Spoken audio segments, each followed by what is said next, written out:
আসসালামু আলাইকুম প্রিয় দর্শক। খবরটাকে অনেকে বলতে পারেন ব্রেকিং নিউজ, অনেকটা তেমনই। দেশে ফেরার বিষয়ে শেখ হাসিনা এতদিন বলে এসেছেন যে যে কোনো সময় তিনি দেশে ঢুকে পড়বেন, খুব শিগগিরই তিনি দেশে ফিরবেন।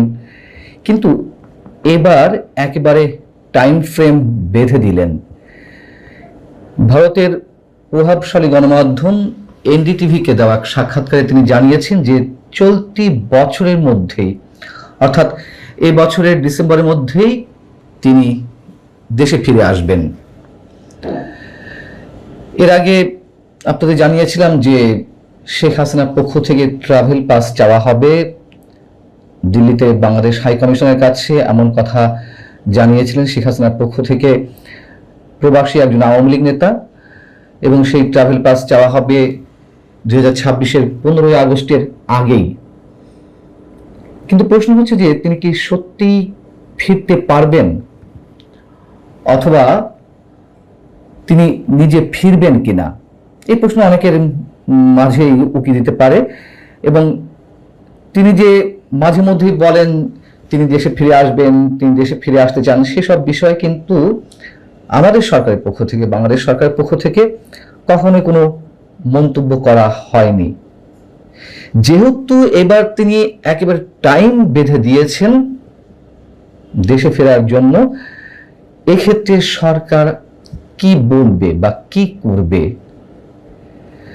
যেহেতু ইউনূস সরকার থেকে শুরু করে বিএনপি সরকার পর্যন্ত বলে আসছে, বারবার বলে আসছে যে তাদের পক্ষ থেকে ভারত সরকারের কাছে দফায় দফায় অনুরোধ চাওয়া হয়েছে শেখ হাসিনাকে যেন দ্রুত ফিরিয়ে দেওয়া হয়। যে প্রত্যর্পণ চুক্তি রয়েছে, সেই প্রত্যর্পণ চুক্তিতেও নানান ধরনের জটিলতা রয়েছে, যাই হোক দাবি তো করা হচ্ছে। এখন তো শেখ হাসিনা নিজেই ফিরতে চাইছেন, তিনি ঘোষণা দিয়ে দিয়েছেন। এই ক্ষেত্রে সরকারের তো, বাংলাদেশ সরকারের তো আর কোনো প্রকার দোষারোপ করার কোনো জায়গা থাকছে না ভারত সরকারের প্রতি, যে ভারত ফেরত দিতে চাইছে না বা ভারত কোনো উত্তর দিচ্ছে না।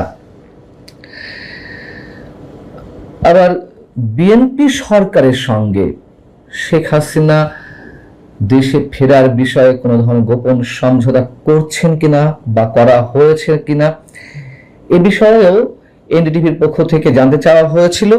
তিনি মন্তব্য করেছেন, সে বিষয়ে পরে বলছি। তিনি তার সাক্ষাৎকারে কি কি বলেছেন তা একটু সংক্ষেপে আগে আপনাদের সামনে তুলে ধরি। এনডিটিভিকে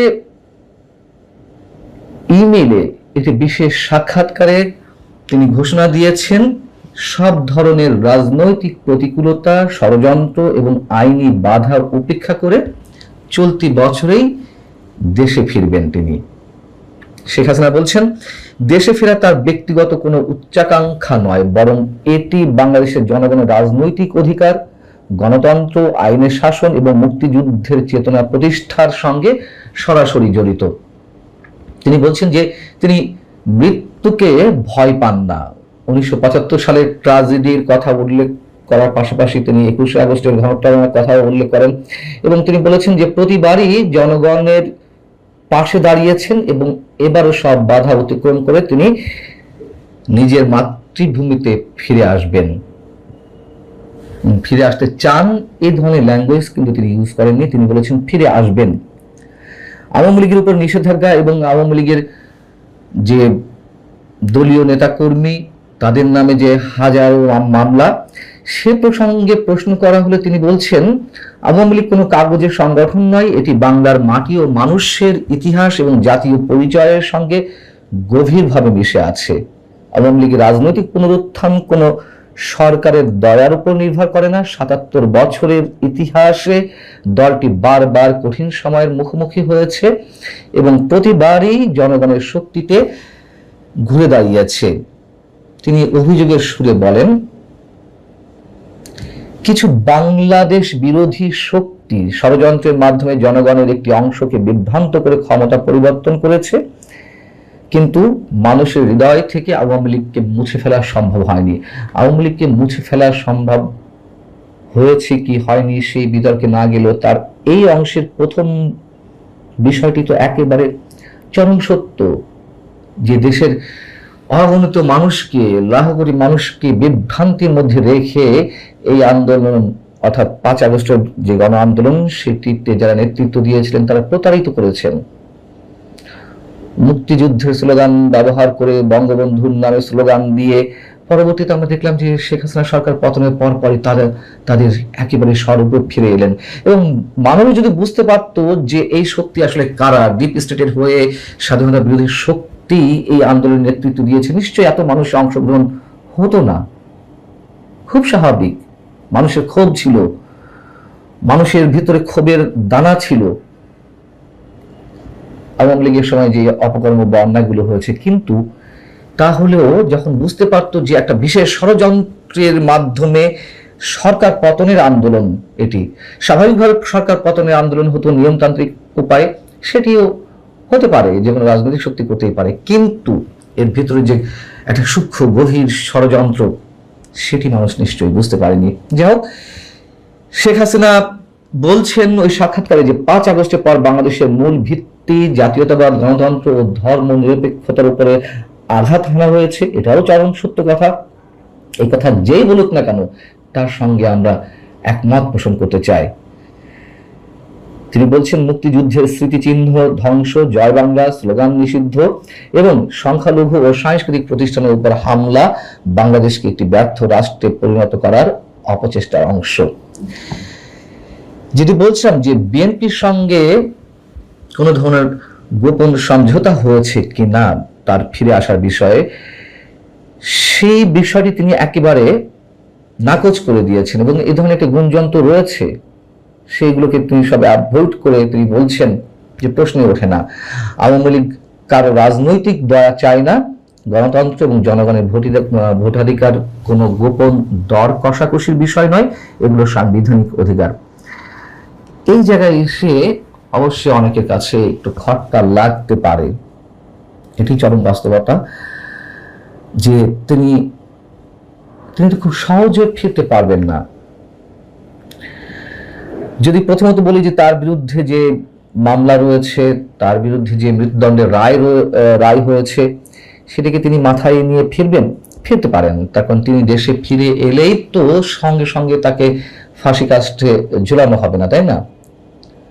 নিশ্চয় নানান ধরনের আইনি প্রক্রিয়া রয়েছে। তো তিনি এর আগে একবার বলেছেন যে আমি আর কদিন বাঁচবো, আমি দেশের মানুষের মাঝে গিয়ে যে কদিন বাঁচা যায় বাঁচতে চাই। তো যদি সত্যি সত্যি তিনি সেই ধরনের মানসিকতা পোষণ করেন, তিনি এসে সব ধরনের মামলা ফেস করতে পারেন। দ্বিতীয় যে বিষয়টি, যে আমরা যা দেখছি, আমরা যা শুনছি, আসলে বিহাইন্ড দ্য স্ক্রিন কিছু ঘটছে কিনা, ঘটতেই পারে, অস্বাভাবিক কিছু নয়। আন্তর্জাতিক নানান কানেকশনের মাধ্যমে নানান ধরনের সমঝোতা বলি, নানান ধরনের শর্ত বলি, এগুলো হওয়াটা একেবারে অস্বাভাবিক কিছু নয়। তবে তিনি যদি ফিরতেই চান এবং ফেরেন, এটুকু আমাদের ধরে নিতে হবে, অনেক কিছু না হলেও কিছু কিছু শর্ত তাকে মেনে নিয়ে আসতে হবে। কি ধরনের শর্ত তা হয়তো আমরা জানি না, তবে এটুকু অনুমান করা যায়।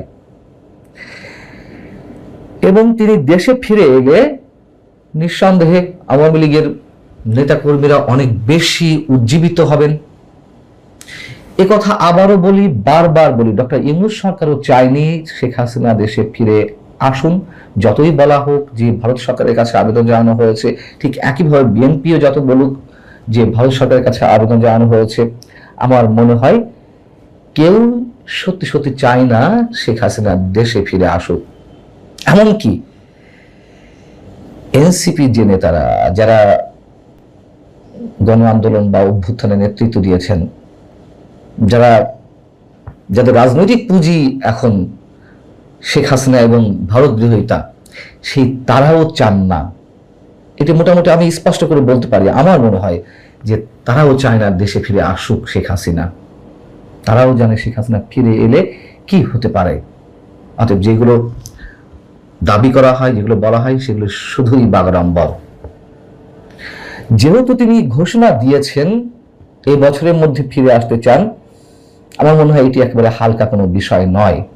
এর আগে ইনডিরেক্টলি বা ধোঁয়াশাচ্ছন্নতার মধ্য দিয়ে যে কথাগুলো বলেছেন দেশে ফিরে আসার বিষয়ে, সেগুলোর সঙ্গে এবারের ঘোষণাটি অনেক অনেক পার্থক্য। এখন আমাদের দেখার বিষয় সরকার আসলে কি বলে বা কি করতে চায়, সত্যি সত্যি তাকে বিচারের মুখোমুখি করতে চান কিনা। আর শেখ হাসিনা যেহেতু বারবার বলে আসছেন এবং এবার নির্দিষ্ট করে বলেছেন, নিশ্চয়ই নিশ্চয়ই কোনো কিছু একটা ঘটছে। আর তিনি যদি বলার জন্যই বলেন শুধুমাত্র, অনেকে বলতে পারেন যে তিনি নেতাকর্মীদের উজ্জীবিত করার জন্য এই কথাগুলো বলছেন। আমার মনে হয় এইবারের ঘোষণাটি একেবারেই